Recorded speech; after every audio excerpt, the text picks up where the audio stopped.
Eu entendo, talvez, Pararam, assim, né, de publicar no isso. primeiro momento, assim, essa ação de que a gente não tinha nada, realmente, não tinha um tratamento comprovado, não tinha nada, talvez o imunizante fosse uma saída. Mas não mais. Hoje não mais. No primeiro momento, a população brasileira que adora a vacina, ela agiu com a mais absoluta boa-fé, acreditando nas autoridades. Claro. E foram correndo para os postos. Teve gente que viajou para os Estados Unidos para tomar a Pfizer. Pra tomar. Você lembra? Pra tomar. Quarentena no México, 14 dias no México para poder entrar. Acabou que tinha gente muito perto de mim que ninguém quer morrer. Aí, de repente, o negócio para de matar. Ninguém quer morrer. E aí começa a dar colateral ali. Você vê uma solução que diz que vai proteger você, porque estão pintando para você que o mundo tá acabando, que é como se fosse uma invasão alienígena, né? Aí falam para você, ó, isso aqui vai salvar a sua vida. Pô, até eu fiquei tentado. Mas aí que tá a diferença. Quando eu fui atrás de pesquisar, eu vi que era tudo uma fraude. Em outubro de 2020, eu fui chamado na Câmara dos Deputados, numa audiência com o deputado Luizinho, que era o chefe da comissão de combate à Covid do Congresso, para falar sobre o atraso das vacinas. E eu falei. Tudo isso que eu estou falando hoje em dia, eu já falava em outubro de 2020. Não tem nenhum estudo demonstrando que esses imunizantes vão impedir a contaminação entre as pessoas. Lá estava o representante da Fiocruz, representante do Butantan, uns deputados de esquerda que só falaram groselha, né? E os representantes da Fiocruz e da Butantan ficaram calados, não me rebateram. Mas você foi imunizado. Fui imunizado com a graça de Deus. Cara, eu posterguei o quanto eu pude. Mas chegou no momento, você lembra? Eu tinha que viajar, cara. E eles falaram assim, ó, se você não levar o seu negócio de vacina, você não embarca não, amigão. O passaporte vacinal foi uma das grandes experimentos sociais que a gente viu. E que muita gente acabou cedendo por causa disso, né? Eu tive que... Eu tinha um compromisso, tinha com... Mas não resistiu, né? Não resistiu ao tempo. Poucas pessoas têm a audácia que eu tenho, né, nesse aspecto. E eu, com certeza, estava numa posição privilegiada porque eu era médico, né? Uhum. Muita gente não estava nessa posição e acabou tendo que se submeter a isso e se arrependem até hoje. Com certeza. Muita gente fala pra mim, nossa, eu tomei porque o patrão mandou e o cara me mandou embora 3 meses depois. Tomei para conseguir uma vaga no emprego e não fui escolhido.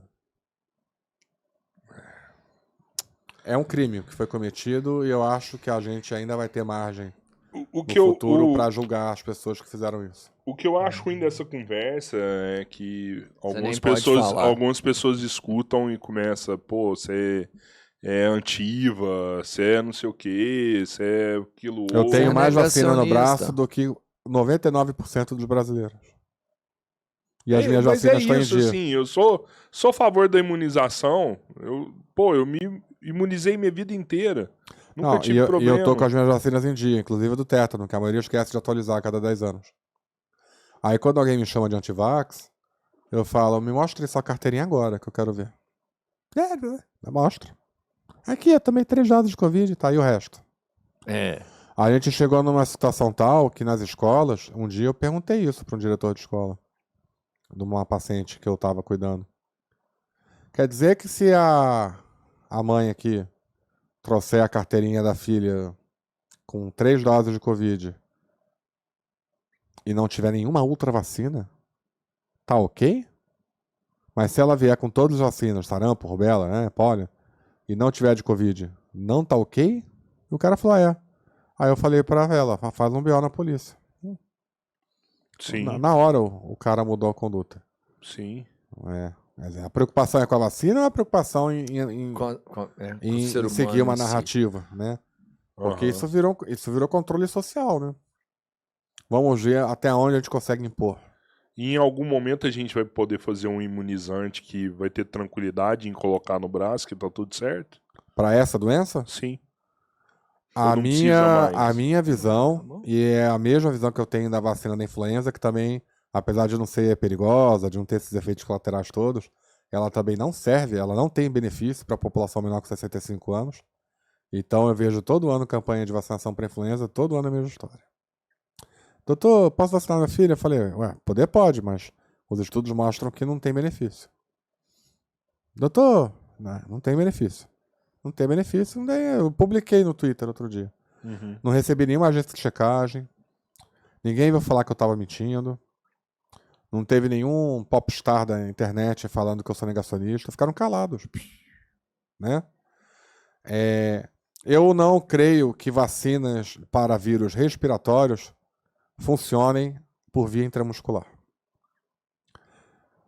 O local de produção do anticorpo é outro, o tipo de anticorpo feito é outro, o tipo de imunidade gerada é outro, e que não é eficaz para esses vírus que a gente pega pela respiração. Na minha visão, a gente só vai começar a pensar em vacinas eficazes para vírus respiratórios quando forem vacinas tópicas, vacinas de mucosa. Caraca. Aí sim eu acredito que a gente vai conseguir gerar uma imunidade forte para esses vírus. Como por exemplo, a polio oral. Da gotinha lá. Mas a polio tem... É verdade, a polio também tem a versão venosa, que é muito boa, não sei o quê, mas a versão intramuscular, né? Mas a versão intramuscular da polio, ela também pega bem o intestino, tudo, né? E a versão oral é a mais fácil de vacinar, né? Eu acredito, e tem vacinas, até tem vacinas no Brasil em estudo. Acho que posso estar errado, né? O professor Calil da USP estaria, Jorge Calil, né? Estaria por trás de uma pesquisa envolvendo a vacina de mucosa aqui no Brasil. E tem outras no mundo sendo feitas. Quando a gente conseguir vacina de mucosa eficaz, boa, aí eu acredito que a gente vai dar um salto no abismo para o outro lado, com segurança, com relação a vacinas para vírus respiratórios. Intramuscular. Boa depois de fazer todos os devidos testes. Que não pode ser em 4 meses, tem que ser em 4 a 10 anos, né? Então, vacina tem que ser 4 a 10 anos para eu estar validando ela? Tem. A nossa medicina não pode evoluir a ponto dela ficar pronta antes? Acho que pode, mas no momento não estamos nesse grau de evolução. Bem longe disso. Entendi. Na verdade, as vacinas para Covid, elas foram reaproveitando a plataforma das vacinas para o Ebola, né? Sim. A maior parte delas. Sim.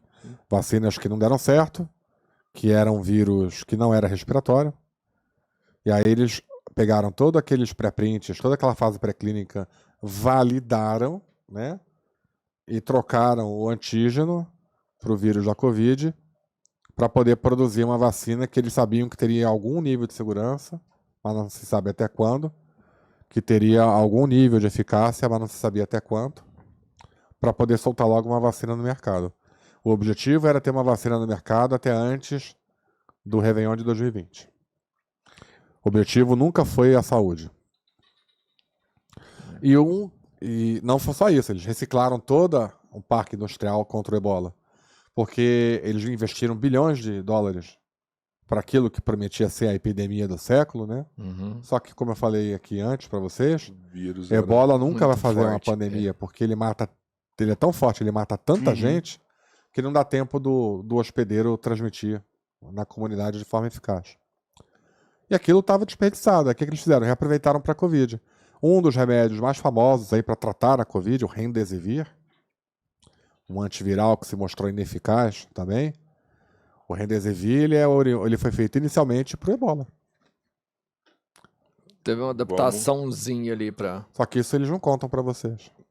Tava lá parado, vamos pegar isso aqui e vamos pôr pra girar. Vamos pegar esse mico aqui de dezenas de bilhões de dólares que a gente investiu e não deu em nada, né? Recuperar isso. E vamos aproveitar essa pandemia e recuperar. Por isso que com 3, 4 meses de pandemia já se tinha vacina em fase 3.